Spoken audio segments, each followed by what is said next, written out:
Ngayong araw na to ay pupuntahan natin yung sinasabi nilang Bohol ng Malalaw View Deck. Samahan pa natin ng kape sa umaga. Naku, napakasarap. For the share. From this moment ay kakagising lang natin dito sa ating munting tahanan. Gumising tayong masakit ang katawan tapos masakit pa yung ulo dahil sa pag-aasikaso ng birthday celebration ng nanay ko. Ito nga pala yung mga naganap. Ano siya mo nagluto na, dito magluto, mabano ka. Ikaw na ngisit-ngisit.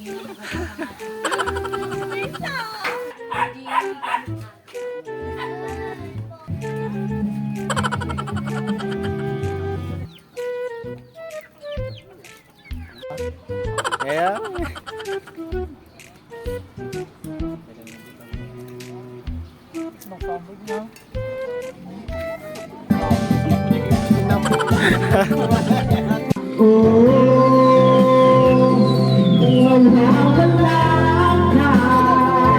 Hindi ko magkakaya harapin ang bukas.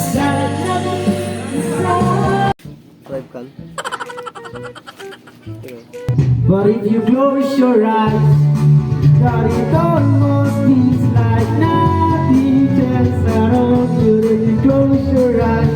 Pagkatapos nga ng selebrasyon ng kaarawan ng nanay ko, syempre sinulit pa namin yung video okay para sulit yung bayan. Sa katunayan, nagsabi pala itong selebrasyon ng kaarawan ng nanay ko. Selebrasyon sa pagpasa ko sa board exam. Mahirap din yung preparasyon at sa awa ng Diyos nakuha din natin. Baka umiyak pa tayo dito. Pagkatapos nga ng kasiyahan, niligpit na namin yung mga kagamitan. Pinag-is-is pa kami ng mga silyasi. At dito nga ay nagsuyaab na lang ako. Napag-isipan ko na sa Malalaw View Deck ako magkakape.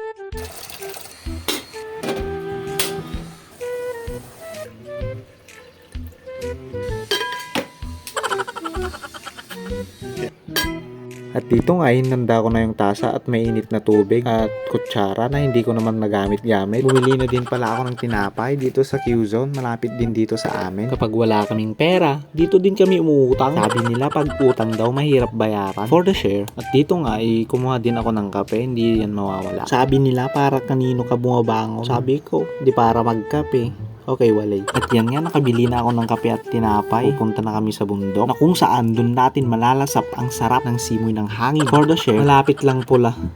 Ayan, pasensya na, nagkakanda bulol-bulol na tayo. Malapit lang pala yung pupuntahan namin. Pwedeng takbuhin. Pagbungad mo nga pala dito, may checkpoint dito sa baba, hindi yung mga nanguhuli yung naniningil. May entrance fee pala sila dito sa Malalaw View Deck, 10 pesos isang tao. Nagbayad na pala ako dyan, hindi ko lang na video. Pasensya na pala sa rut-rut kong bado, wala na kasi akong pambili. Sakto lang yan, summer naman, mapares ko sa katawan. For the share. At ayan, feel na feel ko pala maglakad dyan. Ang ganda kasi ng view, parang pang K-drama. Tapos yung mukha parang mandirigma. Mataas pala tong Malalaw View Deck na to, pero mas mataas yung pride mo. Joke lang, baka mapanood to ng jowa ko, lagot na naman tayo.